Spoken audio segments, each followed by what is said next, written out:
प्रधानमंत्री नरेंद्र मोदी और Donald Trump के बीच फोन पर बातचीत हुई है। ट्रंप के राष्ट्रपति बनने के बाद ये पहली बातचीत है। निवेश से लेकर डिफेंस में सहयोग पर बात हुई है। I, Donald John Trump, do solemnly swear. I, Donald John Trump, do solemnly swear that I will faithfully execute. That I will faithfully execute. Congratulations, Mr. President. 20 जनवरी को ट्रंप ने अमेरिका के नए राष्ट्रपति के तौर पर शपथ ली और ठीक 8 दिन के बाद पीएम नरेंद्र मोदी और ट्रंप के बीच फोन पर बात हुई। इसके साथ ही अमेरिका की नई सरकार के साथ भारत की मजबूत साझेदारी का नया अध्याय शुरू हुआ। पीएम मोदी और डोनाल्ड ट्रंप के बीच दोस्ती वाला रिश्ता है और दोनों की केमिस्ट्री कई मौकों पर देखी जा चुकी है।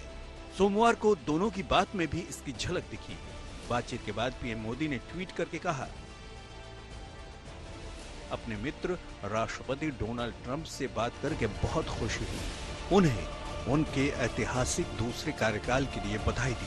हम परस्पर लाभकारी और विश्वसनीय साझेदारी के लिए प्रतिबद्ध हैं। हम अपने लोगों के कल्याण तथा वैश्विक शांति, समृद्धि और सुरक्षा के लिए मिलकर काम करेंगे। पीएम मोदी और डोनाल्ड ट्रंप के बीच कई मुद्दों पर बात हुई। तकनीक, कारोबार, निवेश, ऊर्जा और रक्षा क्षेत्र में सहयोग और मजबूत करने पर खास तौर पर बात हुई। ये वो क्षेत्र है जहां भारत अमेरिका मजबूत साझेदार है। हालांकि 2 विवादास्पद मुद्दे ऐसे भी हैं जिनको लेकर संशय है। साफ नहीं हो पाया कि क्या पीएम मोदी ने ये मुद्दे भी बातचीत में उठाए हैं। ये मुद्दे हैं वीजा में कटौती और दूसरा आयात शुल्क में भारी बढ़ोतरी। इन दोनों मसलों पर ट्रंप के बयानों के बाद से कई देशों में खलबली है और अगर ट्रंप इस पर कायम रहते हैं तो भारत को भी इसका नुकसान उठाना पड़ सकता है। बहरहाल बाकी के तमाम मुद्दों पर बातचीत सार्थक रही। पीएम मोदी की ट्रंप से हाल के वक्त की ये दूसरी बात थी।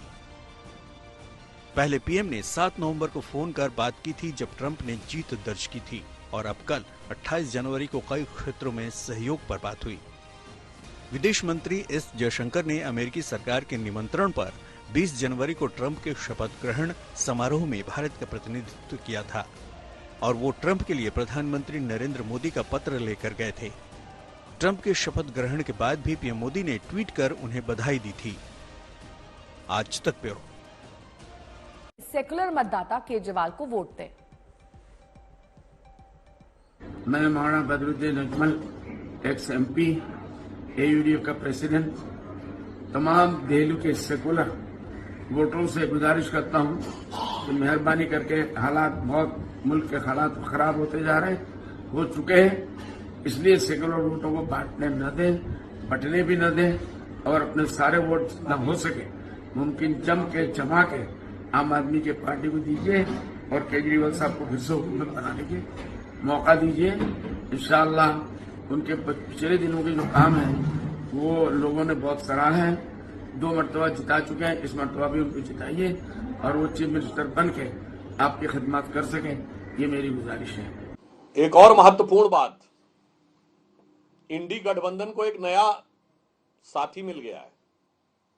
आज एआईयूडीएफ के नेता मौलाना बदरुद्दीन अजमल ने यह कहा है कि दिल्ली की जनता सेकुलर आपको वोट दे, जिसके साथ अखिलेश यादव जी खड़े हैं।